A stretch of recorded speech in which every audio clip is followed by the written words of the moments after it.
In this video, I want to show you how to make a calendar that has your students' birth dates listed so that you can easily tell when it is their birthdays.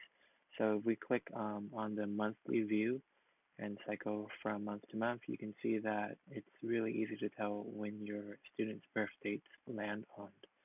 So I'm going to be showing you how to do this with 3 steps. The first step is going to be extracting your students' birth dates from Aeries. Second step is going to be to download this Excel file I created to format it in a different way. And the third step is to upload that data into Google Calendar. All right, so we're in Aeries right now. What we want to do is click on the Query tab on the left-hand side. And in the Query tab, there's going to be a box. We want to type in all caps, list space stu space bd space fn space ln. This is basically listing the student birth dates, first names, and last names. After that's all typed in, you click Excel right here. There's going to be a dialog box. Just download the report, and now it's in your download folder. The next thing that we're going to have to do is we're going to have to download this file that I created. Just in your web browser, type in tinyurl.com slash, what was it, student birthday formatter, student birthday formatter, and hit enter. It's going to lead you to this Excel file. What we're going to do is we're going to have to download this. So on the top right corner, with the download button, just click that and wait for it to drop into your folder. All right, what we're going to have to do now is we're going to have to open that file. So we're going to go to our desktop and go to our download folder. So navigate to that. We're going to open Student Birthday Formatter, and Excel is going to open. This dialog box is asking you to update a link. We do have to click Update and point it to the file that we extracted from Aeries. So we extracted it and it went into our download folder. So click onto the download folder, and the one that we extracted was a XLSX file. It was named Print Query to Excel, and your file should start with that as well. So click on that and click Copy. Now it's going to populate all of your students, so your students are obviously going to be different than mine. Okay, and what we're going to do from here is that we're going to click on File, and we're going to save it as a CSV file. All right, so a CSV file. Make sure you know where it's being saved to, preferably the download folder again. The file format, just click on the drop-down list until it says comma separated values, the CSV file, and then click Save. Continue. Okay, we can close out of this. And the last thing that we're going to do is we are going to open up a new tab in Safari or Chrome. And in this tab, we're going to type in calendar.google.com. Make sure you're signed into your work email. So I'm going to switch from my private email to my work email here.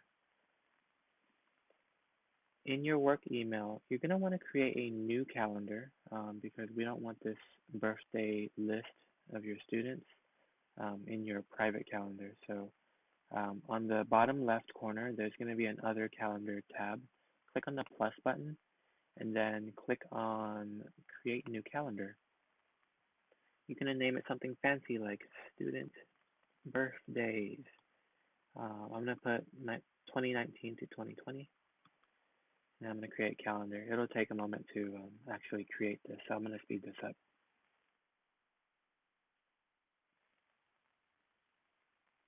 Okay, mine says it's successfully created. From here, we want to go to the left part of the same page and click on Import and Export. From Import and Export, we're going to be selecting a file that we created earlier. So click on that, and we're going to go to that same location that we saved to. Remember that CSV file?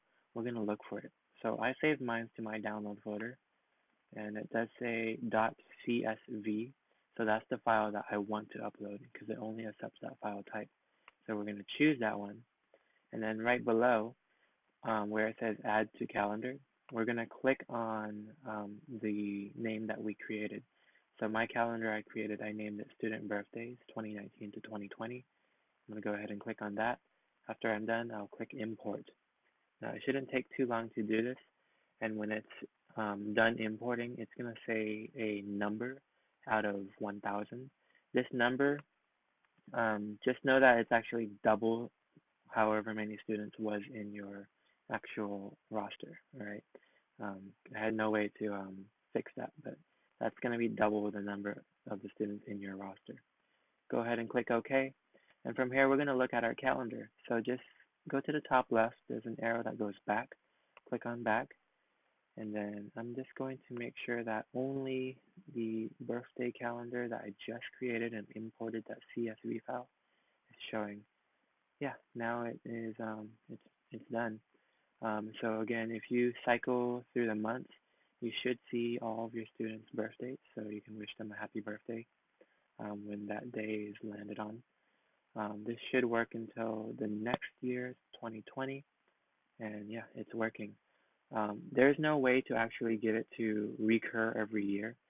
There's a limitation with CSV files, so um, that is the drawback of this. But there is one nice feature about Google Calendar. So this is an additional thing if you want to do this. If you go to your calendar on the left and you click on the three dots and you go to settings, what you can do is you can actually scroll down and get a event notification from this calendar. If you add a notification, you can either send it as a notification to your browser, or you can set an email notification for however many um, days that you want it to warn you ahead of time. So maybe something practical like one day in advance. Um, it will warn you every one of your students' birthdays one day in advance so that you kind of get a heads up in case you don't check your calendar frequently. All right, so that's really it. Thanks for watching.